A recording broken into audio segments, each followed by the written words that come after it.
Malam rekan-rekan calon sarjana penggerak pembangunan Indonesia batch 3. Jadi video kali ini kita akan membahas mengenai apa saja persyaratan-persyaratan yang dibutuhkan dalam seleksi sarjana penggerak pembangunan Indonesia atau SPPI Indonesia batch 3. Kalian simak video ini. Untuk website ini nanti akan ada di sini, tinggal kalian buka nanti ya. Pertama, untuk persyaratannya adalah warga negara Indonesia dengan usia maksimalnya 30 tahun.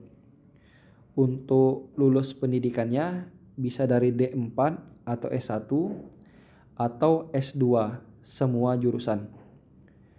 Ijazah pelamar yang diakui yaitu ijazah yang diperoleh dari perguruan tinggi terakreditasi oleh Kemendikti-Saintek, atau misalnya kalian lulusan luar negeri, ini telah mendapat penetapan penyetaraan dari Panitia Penilaian Ijazah Luar Negeri Kemendikti-Saintek. Kemudian tidak pernah dihukum penjara, tidak pernah diberhentikan dengan hormat ataupun tidak hormat, baik sebagai CPNS atau PNS, anggota TNI atau Polri, pegawai BUMN atau BUMD, atau tidak pernah diberhentikan karena pelanggaran atau hukuman bagi pegawai swasta. Kemudian persyaratan nomor 7, sehat jasmani dan rohani.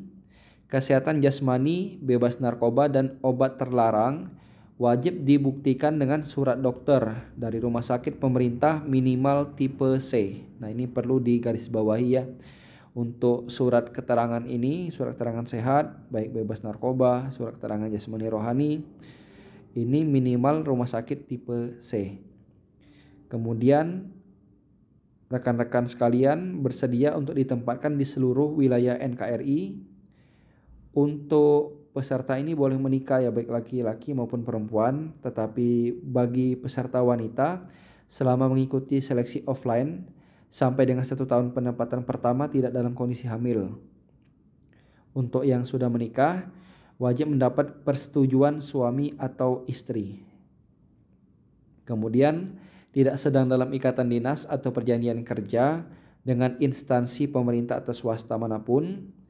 Bagi yang sedang bekerja melampirkan surat izin dari instansi tempat bekerja, dan kalau seandainya lulus maka wajib mengakhiri ikatan kerja tersebut. Nah, ini yang perlu kalian catat. Untuk pendaftaran online-nya itu di laman https://sppindonesia.com. Ketika kalian mengklik ini, website ini, nanti akan diarahkan dan muncul persyaratan-persyaratan yang saya sebutkan ini. Tinggal kalian download saja. Kemudian untuk dokumen-dokumen yang perlu disiapkan, dan ini diunggah pada aplikasi rekrutmen nantinya.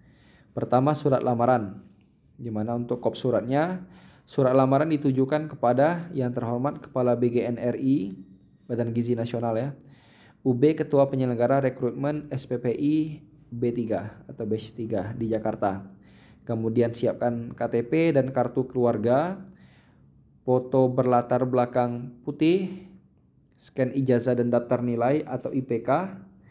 Kalau misalnya kalian ada sertifikat khusus atau diklat, bisa dilampirkan juga. Kemudian lampirkan SKCK, surat kesehatan jasmani dan kesehatan rohani dari dokter jiwa dari rumah sakit. Ini tadi perlu kalian garis bawahi ya, rumah sakit minimal tipe C, rumah sakit pemerintahnya. Kemudian surat bebas narkoba, kartu BPJS masih aktif dan tanpa tunggakan. Kalau misalnya kartu BPJS kalian tidak aktif karena masalah tunggakan, kalian lunasin terlebih dahulu tunggakan tersebut. Kemudian kartu NPWP, menandatangani form surat pernyataan terlampir bermaterai 10.000. Jadi untuk surat kartu BPJS ya, itu kenapa harus aktif ya?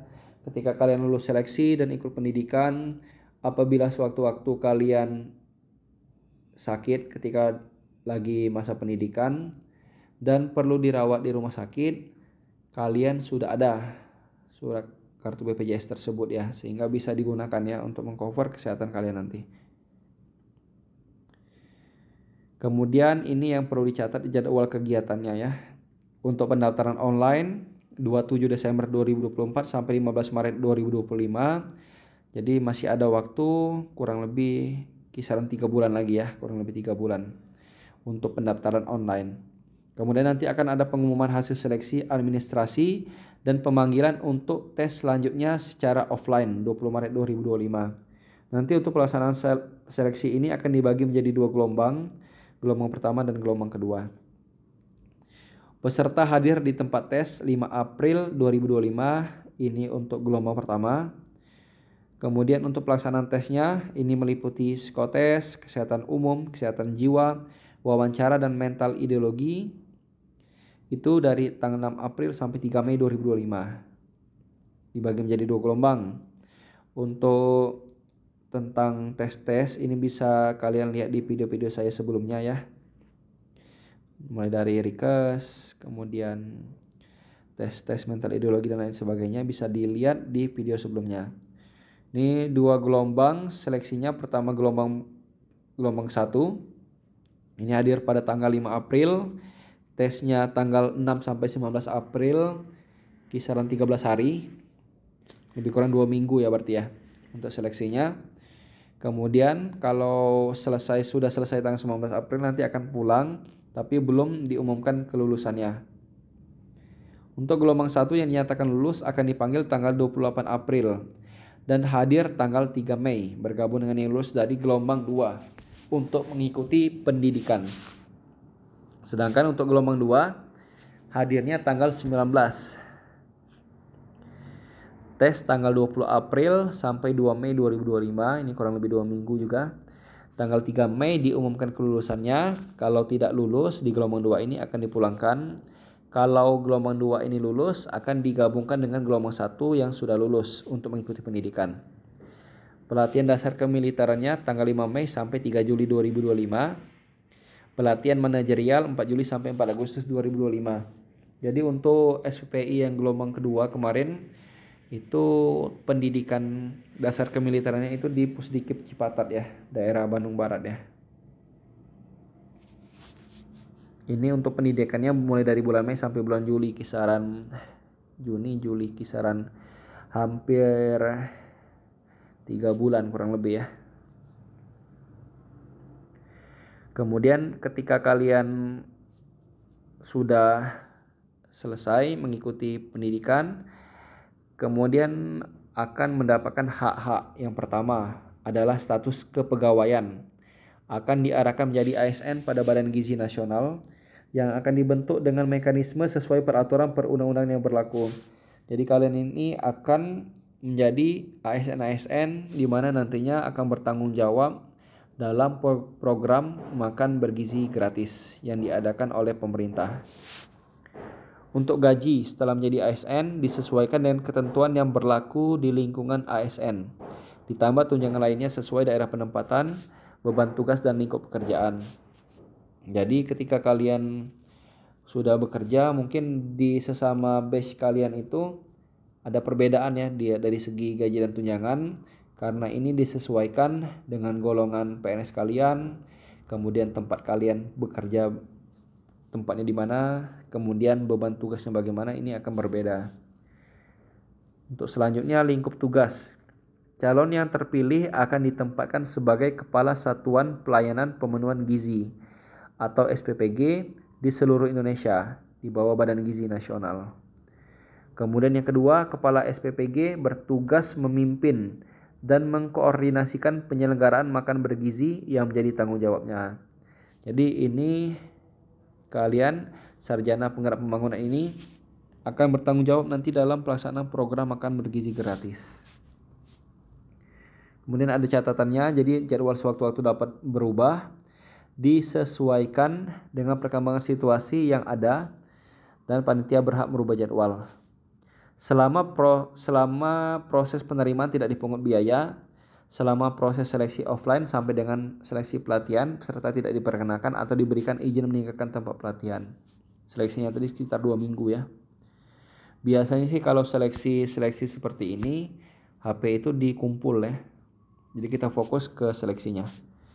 Kemudian nanti akan diatur biasanya untuk jam makannya, terus ada jam tidur, itu diatur. Kemudian diselingi antara seleksi, biasanya kalau sudah sorenya nggak ada kegiatan biasanya bisa berolahraga. Kemudian ini untuk surat pernyataannya, lampiran persyaratan seleksi SPPI batch 3. Surat pernyataannya ini mengisi identitas kalian. Kemudian di sini akan ada poin-poin sama seperti persyaratan tadi ya, tinggal kalian baca. Jangan lupa untuk menyiapkan materai 10.000. Oke, untuk rekan-rekan sekalian yang akan mengikuti seleksi sarjana penggerak pembangunan, siapkan diri kalian.